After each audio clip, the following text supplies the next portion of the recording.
On this episode of the ASC Podcast with John Goehle, we provide the latest news and information in the ASC industry, review recent survey experiences, we'll discuss accreditation trends, and discuss the latest news from Quad A with its CEO, Tom Terranova.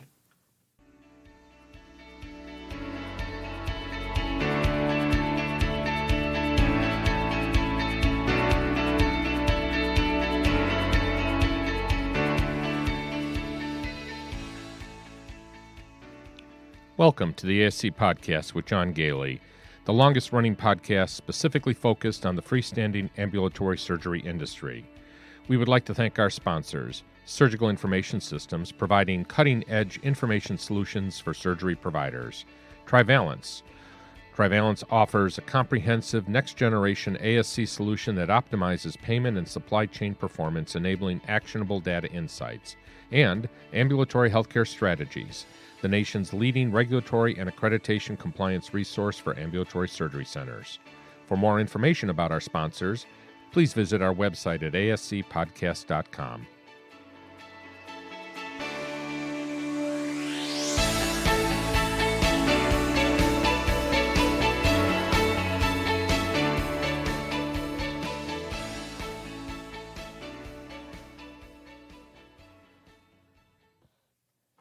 Welcome to episode 203 of the ASC Podcast with John Goehle for October 20th, 2023, recording from our studios in Spencerport, New York. This is Sue Cronkite, co-host of the ASC Podcast with John Goehle and operations manager for Ambulatory Healthcare Strategies. We would like to remind our listeners that the ASC regulatory environment is a rapidly evolving landscape, and the material presented in this episode is based on the most current information available as of the date of recording. As such, it is important to recognize that this information may be subject to change, and we advise all ASCs to stay up to date with the latest regulations and guidelines issued by the relevant regulatory bodies. Joining me today is John Goehle, the owner of Ambulatory Healthcare Strategies and one of the most respected experts in the ambulatory surgery industry. With over 30 years of experience, Mr. Goehle has authored over 10 books on the ASC industry, and he is a sought-after speaker on regulatory accreditation and finance issues. So we're recording on a Friday before you and I actually go away for a relatively short vacation, where we're going to take in the beautiful sights and sounds of New York City. Right. Even though we go there all the time. Yeah, but we're going to do a little cruise up the Hudson River to watch all the trees changing, which seems kind of funny since we can see them changing in our backyard in our forest, but this will be fun. Also the water and on a boat. It should be a lot of fun. Yeah, we're looking forward to getting away. And then we're going to be visiting a couple of our clients, and then I think Wednesday of next week we're going to be at the New Jersey Association meeting, one of the quarterly meetings. And by the way, Sue, I have talked to them. We're going to be recording a special episode from there too, so that should be a lot of fun.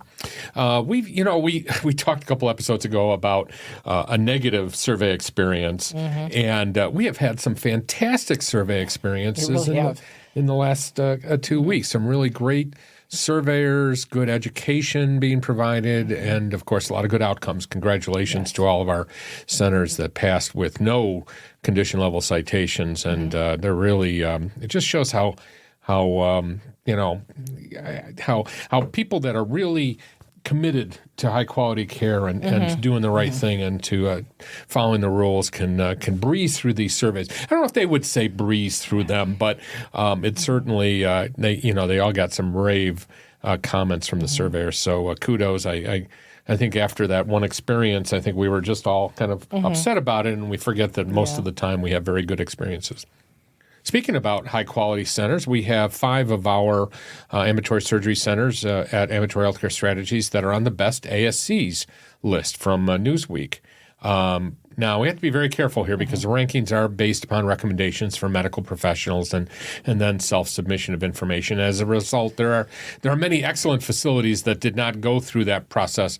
And likewise, there are likely to be centers on the list that are very good about self-promotion. Nonetheless, we're so proud of our centers. And I just wanted to list them here.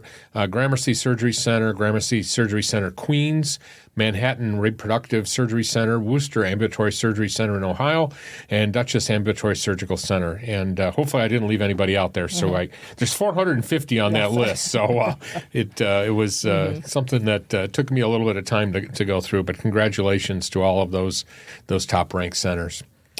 And if you haven't visited our new sister website yet, make sure you pop over to ASC-Central, and that's at ASC-Central.com. This is where all of our educational programs, our renowned boot camps, and our Patron Program, as well as our brand new Premium Access Program are now located. And there is a link to the new website on ASCPodcast.com.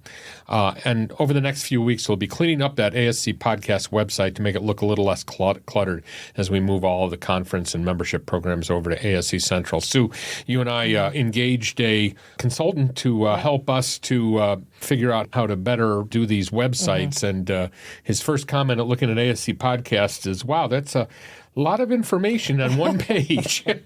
Well, you do so much yourself, and I mean, you do amazingly well. But, I think sometimes having an expert sort of chime in just kind of helps, or just a fresh eye kind of looking at it. Exactly. And I think what's happened is over time these websites just, they grow organically instead of with, goal in mind. And I just remember, how many more things can I fit on this webpage? So he came up with some great ideas. So definitely visit ASC-Central.com. Well, when you think of how much you've added just in the last couple of years, how much we've grown and all the different educational programs that we've added and the resources. I know. And we're doing amazing. 5 boot camps a year now, as well as all of our regular programming. So, and that, speaking of which, our Director of Nursing Boot Camp is coming up starting October 31st to November 3rd, 2023. It's going to be presented virtually like all of our boot camps, and this is a mentored program that provides a wealth of information for the busy and overworked clinical leaders in your ambulatory surgery center. And so, people keep asking me the question when they're signing up for the program, what's going to happen if I miss a day? And we keep having to point out that all of you are probably going to miss at least part of a day or something will happen. So we totally understand that, and I guess you would say we expect it. And that's why we record all of these conferences, and they get access to the programs for at least 6 months. We always guarantee at least 6 months, but frankly, I don't think I've cut anybody off, even those from 2021 yet. So and it's more a matter of wondering if maybe the information might change or something. It's not that we don't want to allow you to have access. Yeah, I don't think anybody that took the boot camp during the pandemic wants to relive all of that. And Sue, I just got approval from BASC for people that have the CASC credential for 28 AEUs. So that's a substantial number. That's more than 1 year's worth of the requirement for AEUs. So if you're a nurse that is a CASC certificate holder, you'll get 28 AEUs for that. And it's in a wide range. I think it's in every category of that's required for CASC. And coming up in November, we have the Introduction to Finance and Accounting in Ambulatory Surgery Centers and our new and updated ASC Conditions for Coverage and Interpretive Guidelines Conference. And those are going to be on consecutive days in November, the 16th and 17th. Sue, why do I come up with these extremely long titles for these conferences?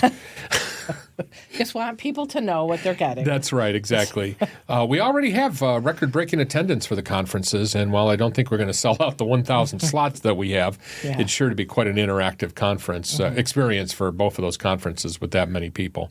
These 2 conferences are actually driven by comments from our patron members and from previous bootcamp members who pointed out that while they love our accounting section of both the administrators and, the administrator, the director of nursing, and the business office manager bootcamp, many feel like they need something even more basic. So knowing that and knowing people that are trying, or nurses in particular, that are trying to pass the CASC exam, don't have a lot of training in finance and accounting.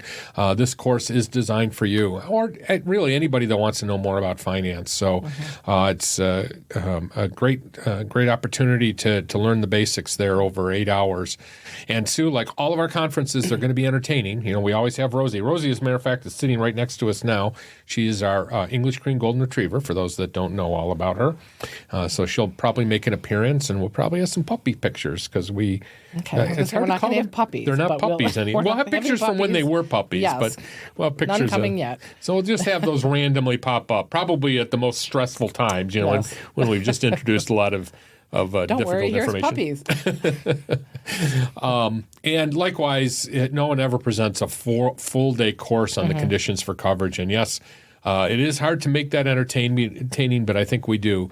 So 8 hours discussing the conditions for coverage, as all of you know, I'm hoping. That's the Medicare regulations that we all have to live under and the interpretive guidelines. And it's just the foundation for everything. So it is. I think it's, I'm kind of surprised that we don't see more out there. Yeah. Just giving that simple, kind of breaking it down for people, Well, and I've had conversations with education, people that are involved in the education at both the state level and nationally.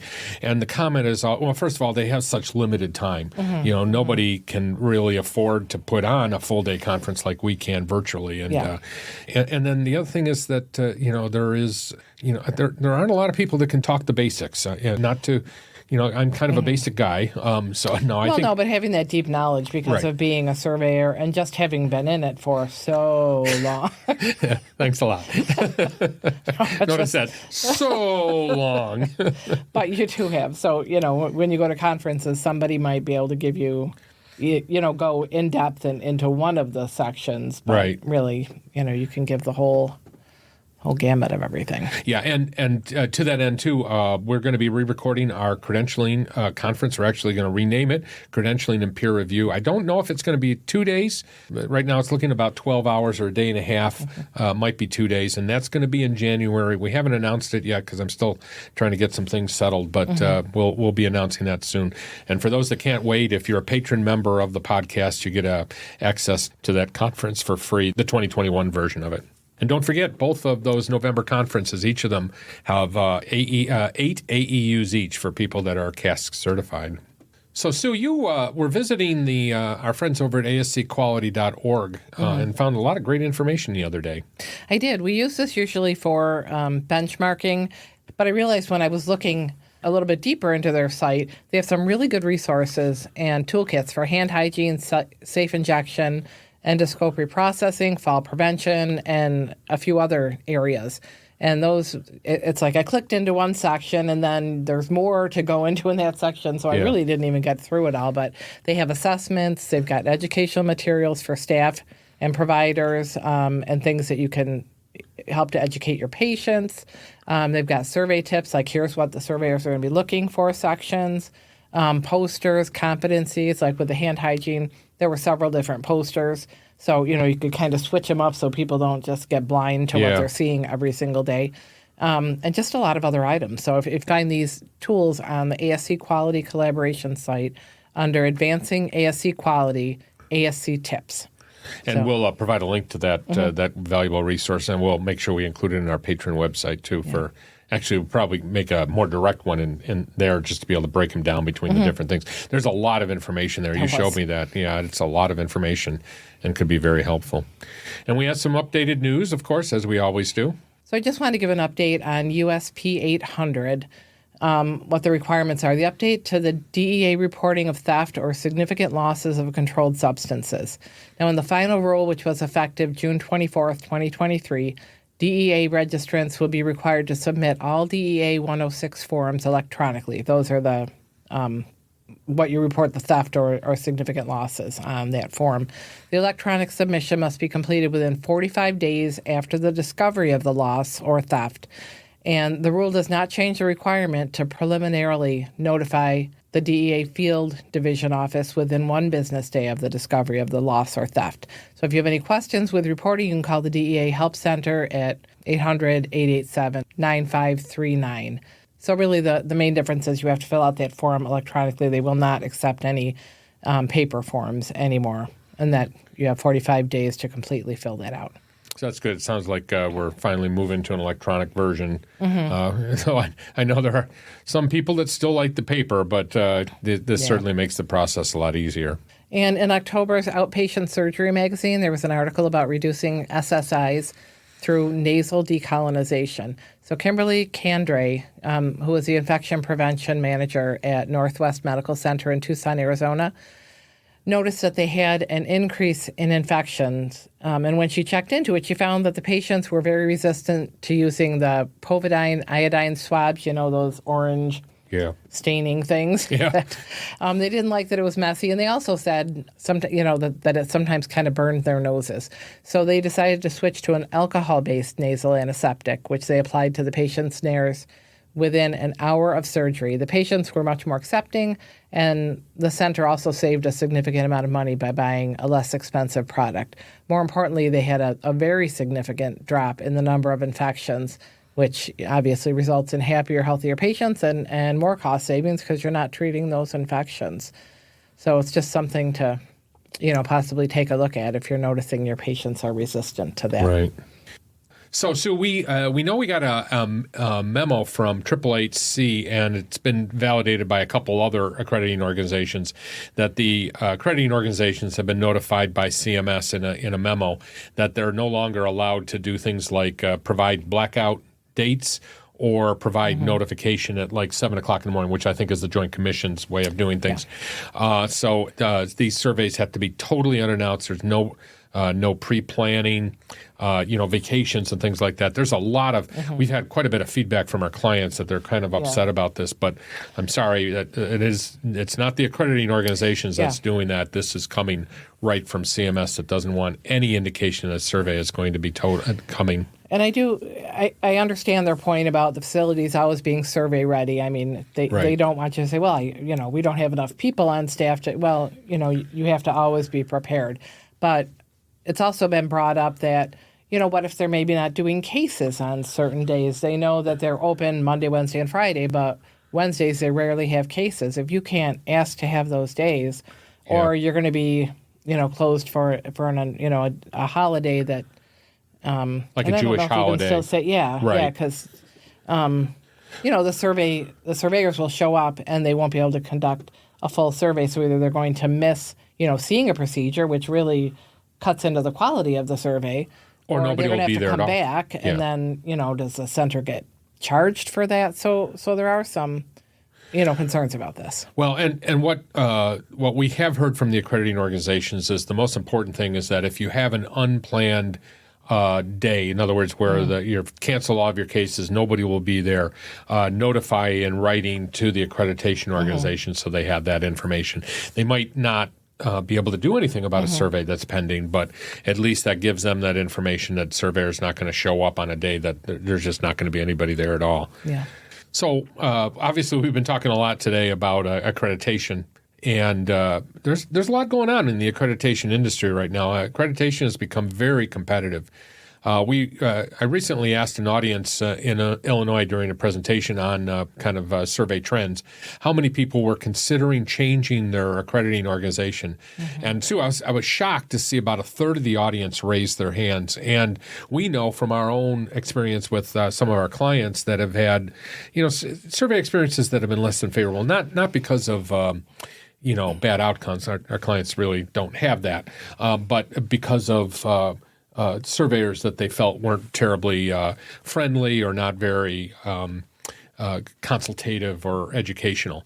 And as a result of that, some of them are looking at other accreditation organizations. It's no longer an option for an accreditation organization to come in looking to punish organizations. We're, in my experience, especially at AAAC, we take, extreme steps to make sure that our surveyors are really as consultative, as educational as can be. I mean, they're there, obviously to identify issues and to determine whether the organization should be accredited or if it's a deemed status survey credential certified. But I think the big difference with accreditation versus, state and CMS surveyors is that accreditation surveyors are expected to suggest solutions in addition to pointing out those deficiencies.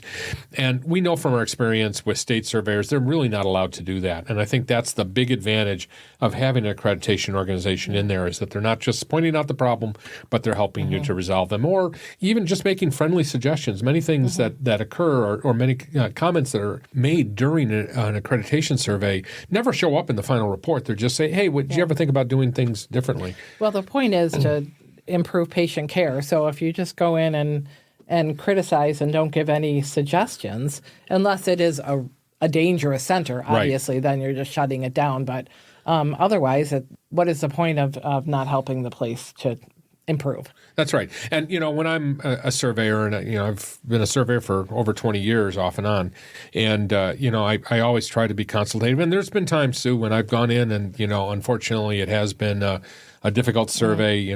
Clearly the organization is not survey ready, is not in compliance, and those surveys don't necessarily go off well, but I try to do it with a smile and to try to be consultative and at least head them in the right direction.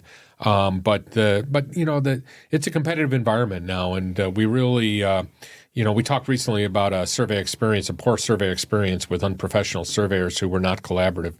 And interestingly, when we complained to the accrediting organization took it very seriously, and actually they have reached out for more information from the center. So that's that's good. I mean, I expected it, and it was nice to see that they did it and they acted very quickly.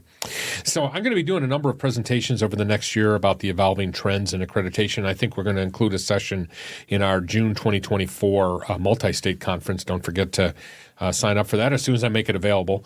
But that'll be there's certainly a big demand right now for discussions about accreditation trends. And a few months ago, my friends over at Quad A, formerly the Accreditation Association for Accreditation of Ambulatory Surgery Facilities. No wonder they called themselves Quad A. I was going to say, you thought you had long Yeah, I had to look it up, too, because I could not remember all of those initials. But, well, anyway, my friends over there, especially Michonne, who I knew from my AAAHC days, she reached out to me to discuss what they're doing to rebrand the company. And I had an opportunity to speak to their CEO, Tom Terranova. And so let's take a short break, and when we come back, we can listen to that interview.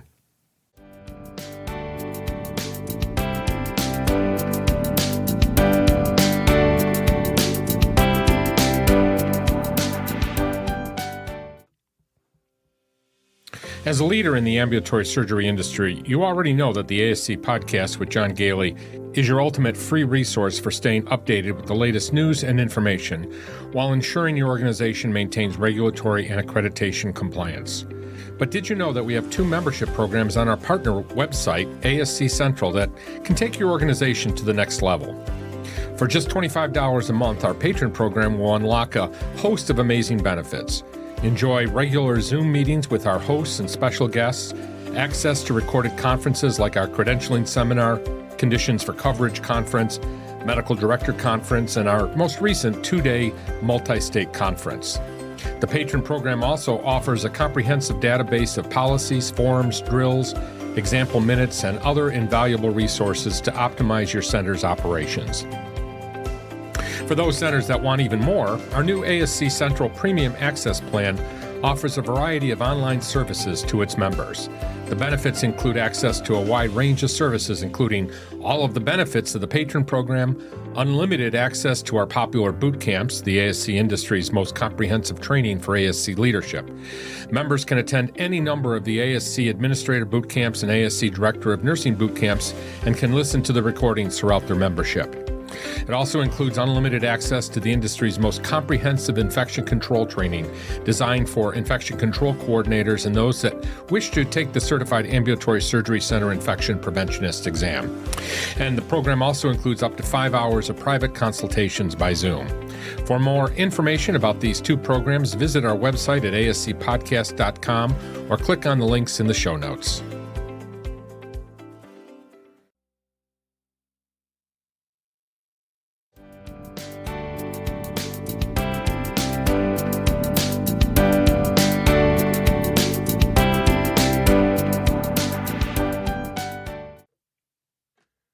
I had the pleasure of being with Tom Terranova. He is the Chief Executive Officer for Quad A. Welcome to the show, Tom. Thank you. Thank you for having me, John. So this is actually the first time we've had Quad A on our podcast in our 6 years. Not for lack of trying, but our mutual friend Michonne Mayfield, of course, has been very instrumental in pulling this together. So I do want to thank Michonne for expediting this and getting such a high-level person on the show. Not only having an interview, but talking to the CEO himself. So again, thank you for taking the time to do this interview. Well, thank you. And really the fact that we haven't been here is, I think, to our detriment. And the fact that we are here now is a credit to Michonne, and Michonne has been a great coup for us, hiring her a few years back. Her over 20 years of experience in the accreditation game really is a boon to our organization and to our staff. So I'm pleased that she could put this together, and I'm really happy to be here because I think getting our mission and our organization out there more to ASCs is incredibly important and something that, again, for our own failing, haven't done in the past. So I'm happy to have this opportunity. And I started off by before we started recording by admitting, of course, that I am a surveyor with an alternative, shall we say, organization out there. So I come from a different perspective, but Ambulatory Healthcare Strategies uses all 4 of the major accrediting organizations out there, so we're familiar with all the organizations. And so sometimes I'm probably going to ask questions that are a little bit more oriented toward what I'm familiar with. But I do appreciate that, and we all appreciate that organizations have a choice between different accrediting agencies, and I think we have to acknowledge now that there is really competition there. So let's first start by talking about there's been a lot of changes at Quad A, not the least of which is your name. So why don't you walk us through what's been changing? Sure. So, just in terms of kind of broader overview, Quad A has been around since 1980. And as many people know, and probably part of the reason that some organizations sort of put us in the back of the mind or write us off is our origin really was in plastic surgery and was in the office-based realm. And so our niche has largely been small to medium-sized centers, but we've been an accrediting agency approved by Medicare, deeming authority, since 1997. So we've been in the ASC game for a while, but I think as a quieter player than some of the other organizations. And we certainly recognize there's competition out there, and we think there's room for all of the other agencies, and there's certainly rightness of fit for certain centers. And we don't shy away from that, but we think our program stands on its own. We have undergone quite a few changes, including our name. So as you can imagine, the American Association for Accreditation of Ambulatory Surgery Facilities is quite the mouthful, and makes answering every phone call quite an ordeal. You can't get through too many calls if you have to say all that. So a couple of years back, I guess about 2 years now, we engaged an agency to kind of do some market research and figure out what resonates with patients, what resonates with practitioners and in the industry. Really because we did want things to become much more approachable to patients. I personally believe in healthcare, we've done a terrible job of speaking to patients. Everywhere in the healthcare organization, we do a great job of getting colleagues in a room and talking about how great colleague A or colleague B is in their training and their fellowship or whatever it is. But it's not often approachable to patients, in my opinion. And I say that having guided my mother through some pretty serious health problems herself. So, to me, I wanted the organization to be much more approachable, but we wanted to let the data tell the tale. And I sort of thought we'd wind up here, and it was sort of validating for me that that's what the research organization came up with. They said, listen, you can keep the equity that you already have. Folks who know you already know you as Quad A. But to those new people, this is much more approachable, this sort of Quad A. As every organization in the world is probably trying to become much more international, and the world is becoming flatter and flatter every year. We deal with people who English is a second, third, fourth language and may not be based in the US. And so sort of thinking along the same lines as British Petroleum going to BP, and BP only really meaning BP nowadays, we sort of did the same thing. And so that very long acronym became Quad A, which is pretty familiar to those who know us and is no different to those who don't. And I really like the new designs too. I like the new logo. It definitely is eye-catching there. And of course, we record all of these things using Zoom, so the two of us are looking at each other, and I really like the logo in the corner of your screen there, almost as nice as mine. The other change I would say that we've done, just to kind of tie up on your question, is Sure. I think we've really built out our staff in a different way. Every time we have any staff turnover, we go through a pretty exhaustive process to see what the person who's leaving, what they were doing, what their responsibilities were, whether we still need those responsibilities, and how that might change. And so it's a pretty rigorous process that has led us to really kind of change the makeup of our team and professionalize in certain areas where we were kind of lacking in previously. And so We have a much larger clinical team that reviews all reports now for consistency. So consistency is something that every accreditor struggles with and every state agency struggles with. And so we try to centralize our QA process so that there's a lot of consistency and we can kind of take out some of the variability between if you get an anesthesiologist and a surgeon, you're going to get a different survey based on their background. So we try to flatten that as much as possible through our clinical review team. We've right-sized our board so that the board is working in the right areas with lending their clinical expertise to standards and investigations and appropriate things. And we've really brought on a lot of very knowledgeable people who have experience in other accrediting organizations within CMS itself. And so it's brought a tremendous amount of expertise into our organization. And the final and probably most apparent change that we've had is a major investment in upgrading our technology and our IT infrastructure. So still a work in progress, but anybody who works with us will notice a lot more stuff going cloud-based, a lot more activities being self-serve on the web portal. So I know we'll probably talk a little bit about some of that later on in terms of how we communicate with facilities, but there's a lot more opportunity for a facility to do some maintenance, update, staffing, update, contact information, and the like directly on our portal, submitting applications on the portal, making payments on the portal, as opposed to sort of pen and paper, old-fashioned methods that we were working with up until last year. And of course, you're just following what our organizations are all doing anyway. I mean, they're using less and less paper. We're trying to get rid of those blasted binders that we used to hand to all of our surveyors. We hated them. I'm sure your surveyors hated them also. Well, and not for the least bit too. We have tight deadlines. Anybody who's working in an ASC knows that the deadlines for submission and POCs and all of that are very quick. And if we could limit the time spent in transit or, waiting for FedEx to drop off a packet, and we can instantaneously transmit survey data, survey findings, review them, and get them back out to the facility, and they can submit in real time, it makes the process, it gives the facility a lot more time to come into compliance with any deficiencies they might have had. Yeah, definitely technology is something I've noticed huge differences between the different organizations. Not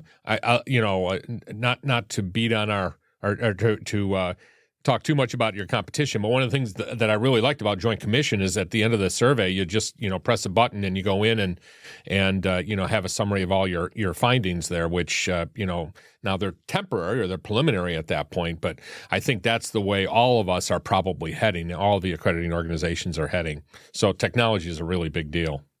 Yeah, and to that point, we're very fortunate. In middle of last year, we essentially acquired a development team. So we have a full in-house development team, which we never really had before, and that sort of goes part and parcel with that professionalization of certain aspects of the business that before were kind of, run as needed with outside contractors and things like that. So now we have a fully dedicated team that is constantly upgrading, constantly testing, and constantly optimizing what we're working with. And as I said, it's a work in progress, but I can tell you we're a lot further along than we were a few weeks ago, and in a few weeks we'll be in a whole different place again.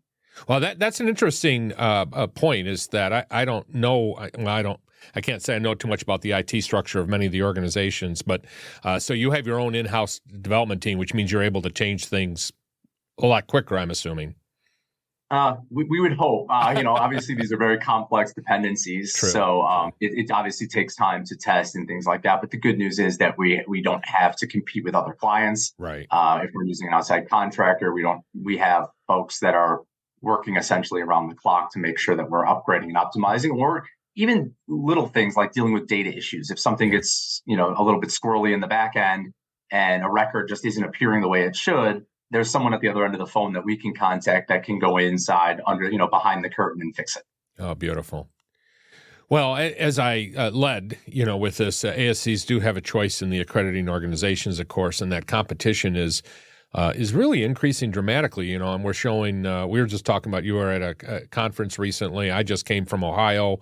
Two of the accrediting organizations were represented there. I've been at some conferences where all four of the major organizations are out there. And as I mentioned to you before, we even started, when I did a speech recently on, kind of updating the audience on what's going on with accrediting organizations, I asked the audience how many people were considering a change. And fully a third of this audience said, we're considering other organizations, and that would have been unheard of, I would say, even 3 years ago. So that begs the question, what makes Quad A different from all those other accrediting organizations? What sets you aside?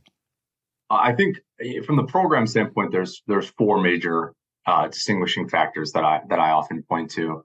But before you get to those four factors, I think there's an organizational philosophy that sets us apart. And I think a lot of the organizations feel the same way, and it's how we live that promise or live that sort of organizational philosophy that I do think sets us apart. Because I agree with you, I've seen that dynamic. We traditionally thought being with an accreditor is incredibly sticky. It's really hard to get people over the barrier to exit. But I think that barrier has come down quite a bit, especially with transitory staff, because you bring in a nurse who's with one organization and all of a sudden your organization's with that organization.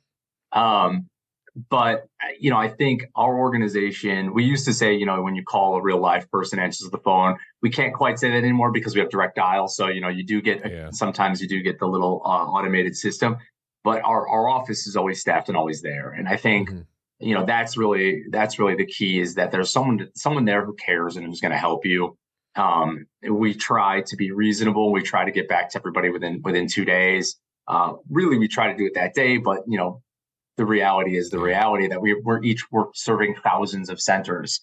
And so, that's not practical, but we do our best to put a human touch on it and to educate, because no matter what the requirement is, whether it's a federal regulation or a standard, the bar is the bar, and the objective is to get the facility to the bar. So why would we hide the ball on them? Why would we not educate and facilitate achieving that goal? So I think philosophically, that's what we're there for, because we see the patients as our ultimate customer, right? The facility's paying the bill. Medicare might be reimbursing in an ASC setting, but the real beneficiary of our service is the patient. It's my mother, it's people's aunts, it's people's fathers and brothers and children.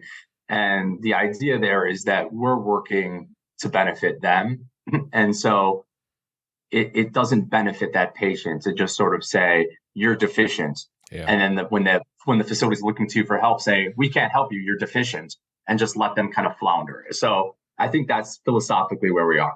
In terms of the program, I think we are incredibly transparent, as you talked about before. You can see our standards online. It's not behind a paywall. You can see our prices online. It's not behind a paywall. I'm not quite sure how the other organizations charge. I know how we charge.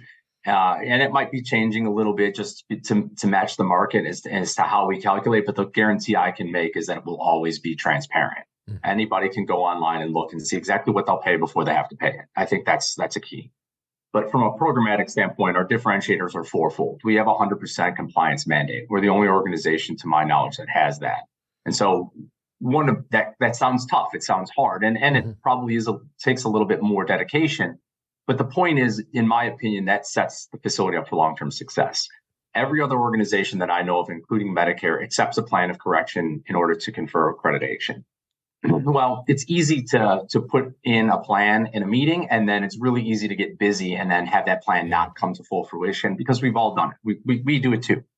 So requiring full compliance and evidence of compliance before we confer accreditation allows us to feel confident that the facility is set up to succeed long-term. And then they feel supported to succeed long-term. We're also the only organization, to my knowledge, in the world that has mandatory data reporting. And so on a quarterly basis, every physician in every facility must put in 3 random cases. We also collect the total number of cases done in each facility for that quarter, so that we can study population level data. So all unanticipated events, a couple of random events, and then random cases, and then the full total number of surgeries, so that we can start to pull out infection data, hematoma data. That's rates. That's something real, other than there was 30 infections. Well, it's a lot different if there's 30 out of 100 or 30 out of 100,000. Mm-hmm. So to collect those rates allows us to work with research partners. We have research partners at Harvard and University College London. And I think that's something that we do that's much different than any other organization that I know. And so it helps us drive the standards forward and quantify the impact that we have on the facilities. Can I follow up on that? Because I think what you're saying is that you're actually assisting the organizations in doing their external benchmarking, if I'm hearing you correctly.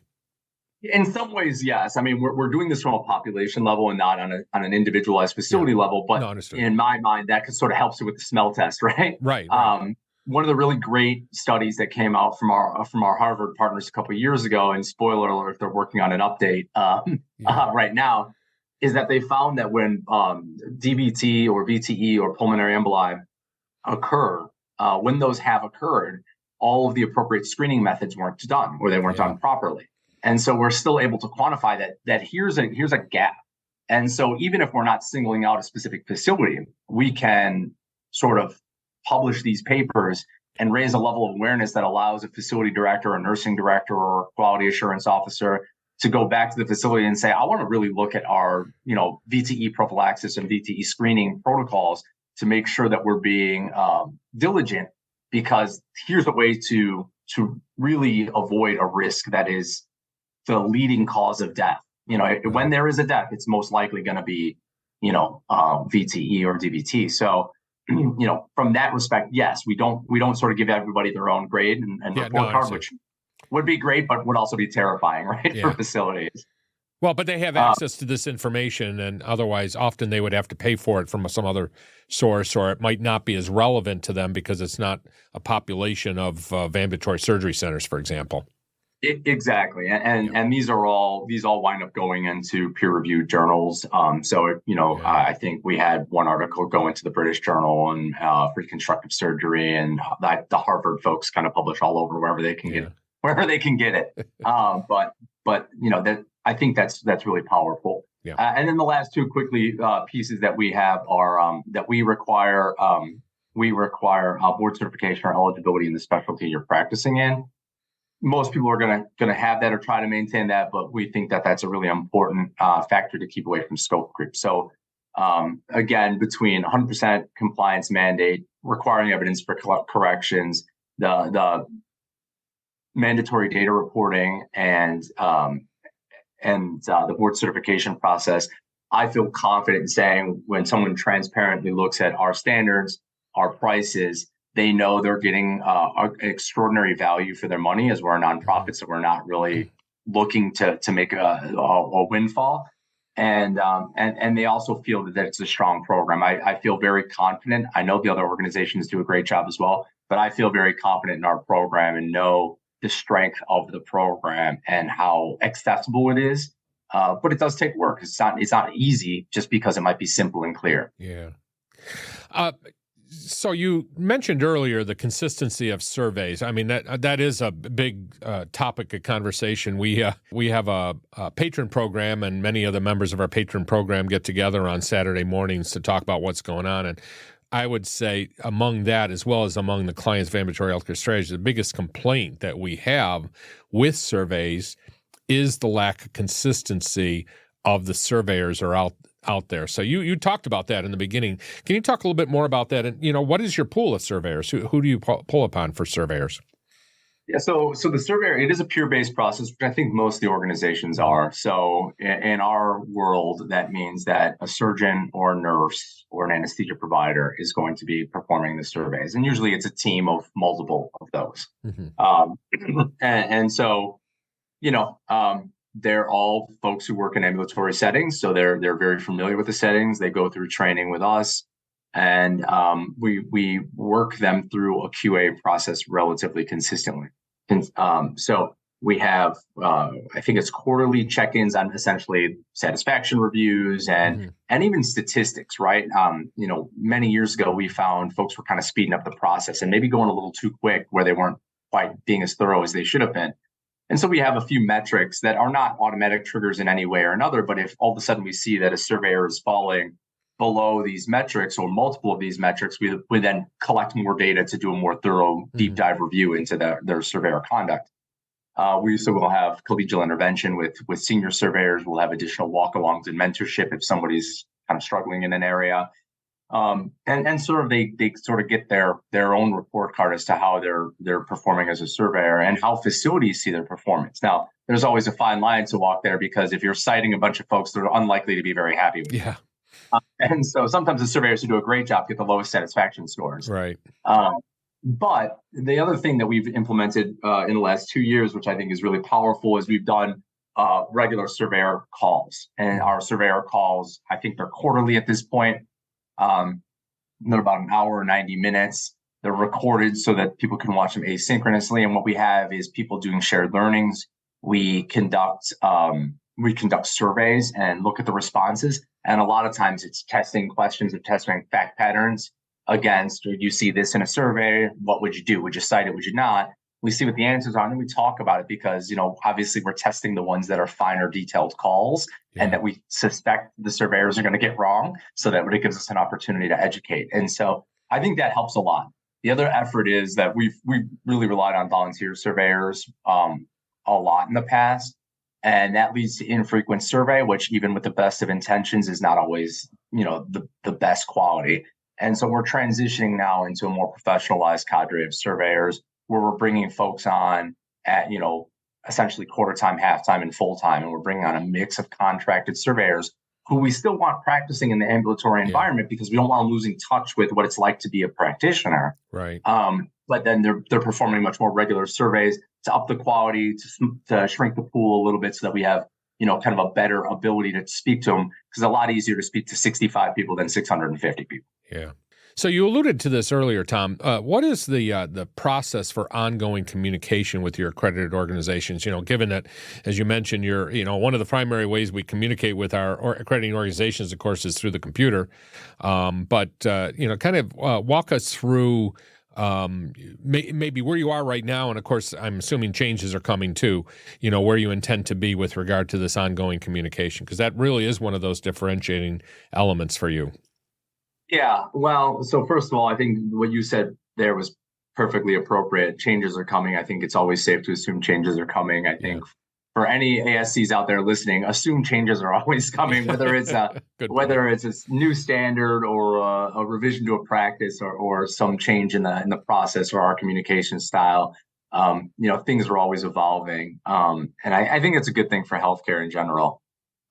What we do is we do try to speak to facilities via email as much as possible. One, because your time is precious.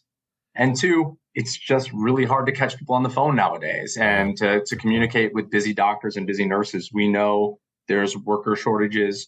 We know after the pandemic, some folks didn't come back. It spurred a retirement boom. What they call it, the Great Resignation happened. And it happened in medicine too. And I just saw a statistic the other day, and I'm sure it's not news to people, but every year for the next 20 years, 3 million people will be reaching retirement age and stop working. Yeah. So over the next 20 years, we're going to lose 60 million workers in the U.S., which is going to put a strain on the workforce, which makes email communication that much more effective. Long way to get to that outcome. Our new system actually automates a lot of our communication, which is good. But also sometimes I think people feel like they're just getting robo kind of emailed, and we're definitely not trying to do that. What we're trying to do is maintain regular communication with the facility and let them know where they are in the process. So our web portal, as I discussed, is evolving, and right now you can apply online. And we're adding little cookie crumbs so you can see where you are in the application process. Mm-hmm. And then when you hit certain mile markers, you'll get an automated email saying, okay, you submitted your application, it's under its initial review, then you can, expect to hear from your accreditation specialist, and so on and so forth. Once you get through up to accreditation, we're working with our scheduling team. We get a surveyor scheduled out, and you get accredited, and that's pretty intensive direct communication, because that's here are your findings. We need your plans of correction. We need your corrective evidence, and then we confer accreditation, and that's usually when it kind of goes silent. Now, the benefit to our organization is because we have quarterly peer review. There's still kind of regular check-in, because we're either reminding you of a period that's open. I called it peer review. We call it PSDR now, because there is a difference between traditional physician-to-physician peer review and this data reporting. Mm-hmm. But because of that quarterly data reporting, we're consistently emailing or sending out newsletters with reminders that say, October 15th, third quarter data is due. Please make sure you submit it. And now October 16th rolls around, you get a reminder that the period's now closed, and if you're not in compliance, then you have some catch-up work to do. So we have regular communication through that. And we try to use that as also a conduit to keep things updated. If you lose staff, if you have turnover, medical director changes, to keep us abreast of those changes is really important.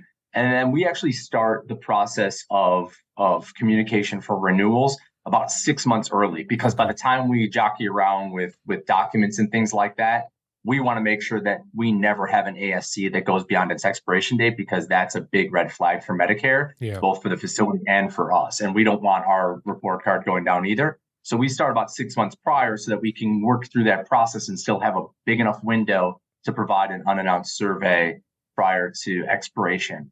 And so I think we do a decent job. To be honest with you, it's always walking, again, another knife's edge, because we also don't want to be a pain. We don't want to be a burden. We don't want to kind of always be on top of you, but we don't want to disappear and only come around when it's time to renew. So it's a fine balance to try to walk. I think one of the best things we can do, and we're attempting to do, is just make us more part of an ASC's normal operations. If that's a matter of seeing our weekly newsletter and seeing some relevant topics, some relevant articles or two, if it's just seeing a couple of emails about, whether it's social media or about announcing a new hire or announcing a new program, if it's reminders about PSDR, just keeps us top of mind. And the more we can keep people kind of working in the same area, then we become top of mind. And then the facilities continue to say, okay, here's a resource. Here's something that's not just about telling me what I'm doing wrong every day, honestly, but here's someone who's trying to help. Here's someone who's trying to be part of a conversation with us. And, we just kind of keep it, on maybe our second screen and be aware that we need to update when people change over, update our contact information when roles change and things like that, and just be part of that conversation. I think that's the most important part. Well, and that as part of that ongoing communication, we always know that the accrediting organizations, when something occurs, when a change occurs, or if they want to implement a new service, or they have a question about, a change they want to make in the way they're providing their services, they often will want to know an answer from the accrediting organization. How do you handle things like that? Good question. So there's a couple of things. If a facility is changing, I would say like staffing or structure, adding a specialty, moving, renovating. Our new portal, I think it's actually it's there. I'm not sure if it's been rolled out yet. I forget where things are in our testing environment versus our live environment, because I see both of them so frequently. Yeah. But essentially, they submit those changes directly into the system. So they say, we're adding Dr. Smith on November 1st. Here's all of the relevant documents about Dr. Smith. They submit it. It goes in through that change request form into our office and can be approved. Same if they say, we want to go from providing moderate sedation to general anesthesia. They submit that question. It generates a requirement for a survey, and then we can go on from there. The other one is if you have an interpretation question, which I think, you're talking about, quite frequently, that's a big question. Right. I want to do this. Is it going to be compliant? I bought this new doctor just came in with this new piece of equipment. Is it compliant? Yeah. Because we just spent 6 figures on it. Right. And so we have an email address that I'll give out. So I'll give it a little room to breathe. It's standards@quada.org. So standards@quada.org. And that is an email Dropbox that goes to our clinical team of nurses, and they will review and escalate anything that they can't review and answer to our standards committee, which is, anesthesia providers, surgeons, nurses, even PT and speech therapists. So we have a wide array of medical experts that would review that and provide a thoughtful, researched answer. And we're actually in the process right now of collecting some of those frequently asked questions, so that if you type in one that's already been answered 100 times, if you send that to us, we have a response ready to go. And those are those resources that we're trying to build out more into the online community that makes us a kind of a more regular part of a conversation with the facility to have more FAQ type stuff. But that standards@quada.org email address is really the key for if you have a compliance or interpretation issue. Perfect. Well, and it sounds like your website is really a great source of information. Do you also provide educational programs for people that are considering accreditation or getting ready for accreditation? both of those things I would say are work in progress. So the resources are there and coming on. It's a slow process to build out the website and to get the well-researched answers out there, and to get them through all the levels of review. Once you put something on the website, everyone wants to take a look at it and make sure it's compliant and that it's not going to cause a problem. But those resource pages are coming, and if there's some there, and there's more to come. And so, as you said before, expect change. Yeah. And the same with educational content. I will be quite frank with you and transparent, as that's the name of the game. I think in the past, we just relied on our surveyor training way too much. We said, hey, if you want to know more, come to our surveyor training, learn more. You'll see exactly how the surveyors are trained, and you'll know what they expect. And that's true to a degree. But I think there's also a lot of education we could provide about kind of living a compliant life, as I like to say, kind of being compliant every day, best practices in infection control or hand hygiene or the other.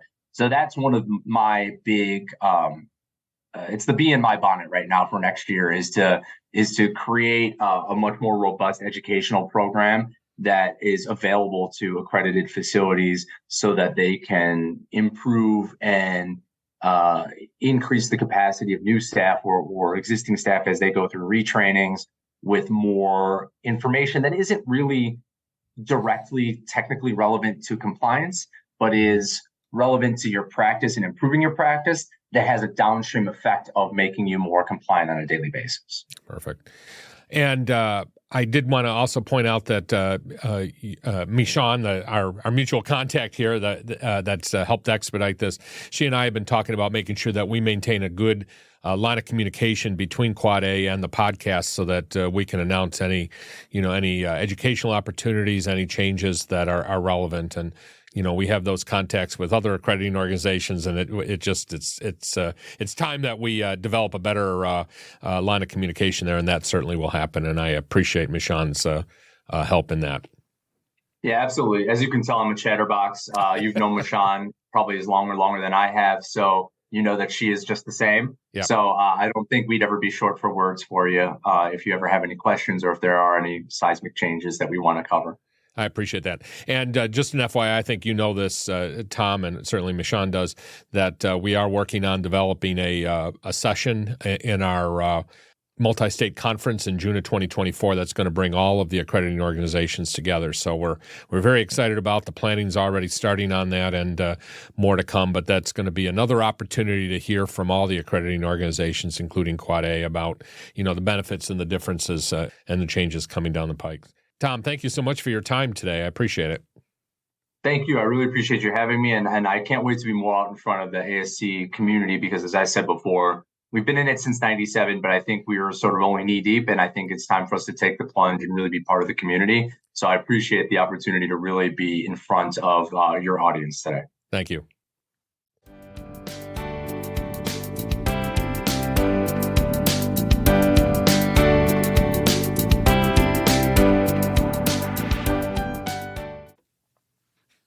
In this segment, we provide an update on upcoming topics for the podcast, our upcoming virtual conferences, and upcoming speaking engagements for John and his staff and other events in the ASC industry. And just update everybody on what's coming up in our future podcasts. We have a lot of interviews that we have recorded at conferences over the last couple months, and a lot of great and diverse discussions, and we're going to be mixing that in with our. We're kind of cycling through again all the accreditation and certification rules, kind of updating people on that. And if you are getting ready for a survey, don't forget, just do a search on the ASC Podcast website, and you'll be able to get a lot of information on prior podcasts about that. But we're going to be redoing most of those conversations and updating them over the next over the next year. Let's remind everybody of some upcoming conferences. The Washington Ambulatory Surgery Center Association's annual Education Conference and Trade Show is November 9th and 10th, 2023, at the Tulalip Resort and Spa in Tulalip, Washington. I'm going to be speaking there, and I think we're going to be recording a special episode. I can't wait to get up there. I just I love that area, and that hotel is very, very nice.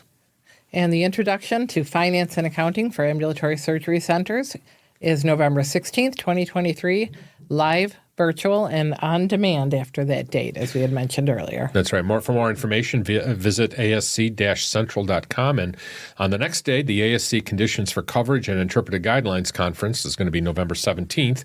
And that's also going to be live, virtual, and on demand after that date. And again, ASC-Central.com.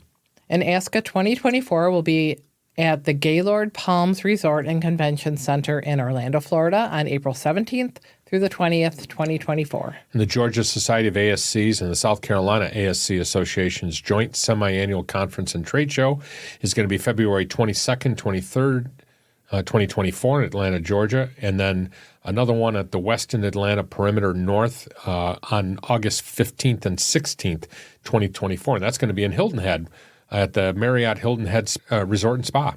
And the Gulf States Conference from Alabama, Arkansas, Louisiana, and Mississippi ASCs is June 11th through the 13th, 2024 in Biloxi, Mississippi.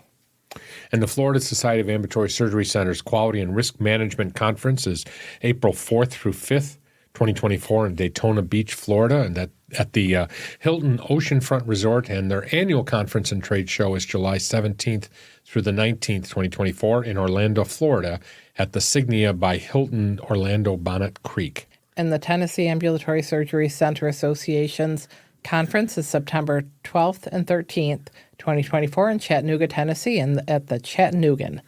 And just to remind you of some of our upcoming boot camps, the October cohort of the ASC Director of Nursing Boot Camp is October 31st through November 3rd, and the January 2024 cohort of the ASC Administrators Boot Camp is January 23rd through 26th, 2024. And you get more information about both of those boot camps at ASC-Central.com. And there are on-demand versions of the ASC Director of Nursing, the ASC Administrator, and the ASC Business Office Managers boot camps that are also available on ASC-Central.com. And don't forget about all of our recorded events, also available on ASC-Central.com. That's the Credentialing Conference recorded in 2020, the Medical Director Conference in 2021. And you might also be interested in our June 2023 on-demand version of the Multi-State Conference, which is eligible for 16 AEUs and 4 IPCH credits. And the conference includes a lot of great sessions on infection control, life safety, survey preparation, human resources. There was a nice introduction to the Medicare ASC payment system, a pharmacy update, and a discussion of staff retention. And see, what's really nice about that conference is that 16 credit hours for $299, and each of those sessions was 2 hours long. So it wasn't an overview. They were in-depth discussions there. And I hope that people, as they are getting ready to submit all of their AEU credits and IPCH credits, take advantage of that opportunity. That's a very cost-effective way to get credits. And a reminder for everyone to become a patron member of the podcast. The Patron Member Program, which is also available on ASC-Central.com, is an exclusive membership website that provides a one-stop ASC regulatory and accreditation compliance, operations, and financial management resource for busy administrators, nurse managers, and business office managers. And resources include some of our virtual conferences, links to all kinds of resources, policies and procedures, forms, and fire and disaster drills. And also, patron members get to join us on our regular, usually weekly, drop-in sessions on Zoom. And right now they're on Saturdays. We've been toying around every once in a while for on Fridays, and we had actually a very good attendance at last Friday's drop-in session. So again, all of that information is available on ASC-Central.com. And membership helps to defray the costs of producing the podcast, including our research staff, travel costs to conferences, equipment costs, and production costs. Thank you for joining us for this episode of the ASC Podcast with John Goehle. If you found this episode informative, we encourage you to share it with your friends and colleagues in the ASC industry. And don't forget to hit that subscribe button so you will never miss an episode. We would love any feedback about our episodes or ideas for future episodes. Please send us an email at comments@ascpodcast.com. We'd like to give a special thank you to our great team here who make this podcast possible, our sound editor, Susan Cronkite, our executive producer, John Goehle, and our dedicated research team, Sue Cronkite, Jenna Alvarez, Judy D'Ambrosio, Alex Borneman, Zach Caloridis, Jim Masters, Amy Durbano, Lori Rodericks, Kathy Fode, Donna Macchio, and Christina Norman. We couldn't do it without them. Our music is provided by Media Sushi and Mike Noah, and the ASC Podcast with John Goehle is hosted on Podbean and is available on all major podcast platforms. Thank you for listening. This episode of the ASC Podcast with John Goehle is sponsored by Surgical Information Systems, Trivalence, and Ambulatory Healthcare Strategies. Surgical Information Systems provides cutting-edge information solutions for surgery providers. Trivalence offers a comprehensive next-generation ASC solution that optimizes payment and supply chain performance, enabling actionable insights. Ambulatory Healthcare Strategies is the nation's leading regulatory and accreditation compliance resource for ambulatory surgery centers. For more information about our sponsors, visit our website at ASCPodcast.com. This podcast is an educational and operational tool and is not intended to be a comprehensive resource for all rules, regulations, and standards that an ambulatory surgery center must meet. The advice provided should not be considered as, nor does it constitute, legal advice or opinion. When reviewing specific situations involving legal and regulatory issues, attorneys and other professionals should be consulted. This has been a production of Eden Group Development. All rights are reserved. If you are interested in advertising or sponsoring the ASC Podcast with John Goehle, please email us at info@ascpodcast.com. We would love to hear your questions and comments. Please email us at comments@ascpodcast.com.